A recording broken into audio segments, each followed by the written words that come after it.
Na pikëlloi pa mas ndarja e parakohshme nga jeta e këngëtarit Shpat Kasapi. Shpati ishte i pashëm si George Clooney dhe i qeshur si Richard Gere. Ishte një nga yjet e muzikës së lehtë shqiptare, që me zërin dhe interpretimin e tij pushtoi zemrat e ardhashësve.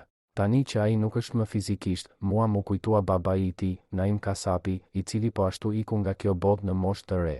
Babai i Shpatit dhe familja e tij ishin dibran të Raam në Tetov.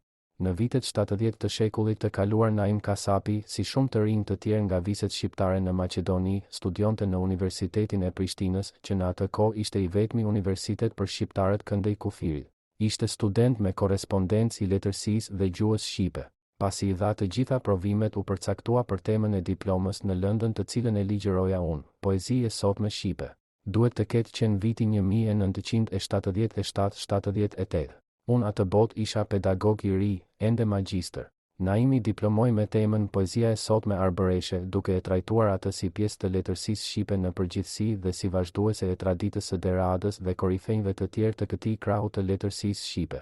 Babai i Shpatit, Naimi, njeri i kulturuar e plot edukat, punonte në bibliotekën e qytetit në Tetov dhe ishte i gatshëm të gjente në çdo kohë libra, revista e gazeta që mund të hynin në punë. Mirë po, fatkeqësisht, jo shumë kohë pas diplomimit, u nda nga jeta, afërsisht në moshën e të birit, duke lënë pas bashkëshorten, gjylmëseren, pedagoge e aktiviste e zellshme dhe fëmijët e vegjël, Shpatin dhe vëllain e tij.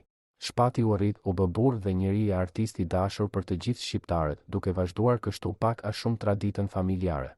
Pasi e dëgjova lajmin për ikjen e Shpatit dhe po shija reagimet e shumta që vërshuan nga të gjitha anët, mu kujtua babai i tij i ndjer. Naimi dhe diplomimi i tij në Fakultetin Filozofik të Universitetit të Prishtinës me temën për poetët arbëresh, fakt ky për të cilin pak kush di.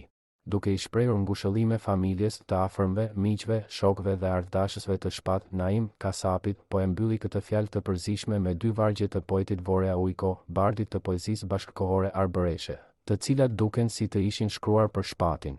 Kënga që dikur këndoja. Tashti fle në buzët e mia. U presh i qetë, i dashur Shpat, me këngë në buzë si gjithmonë.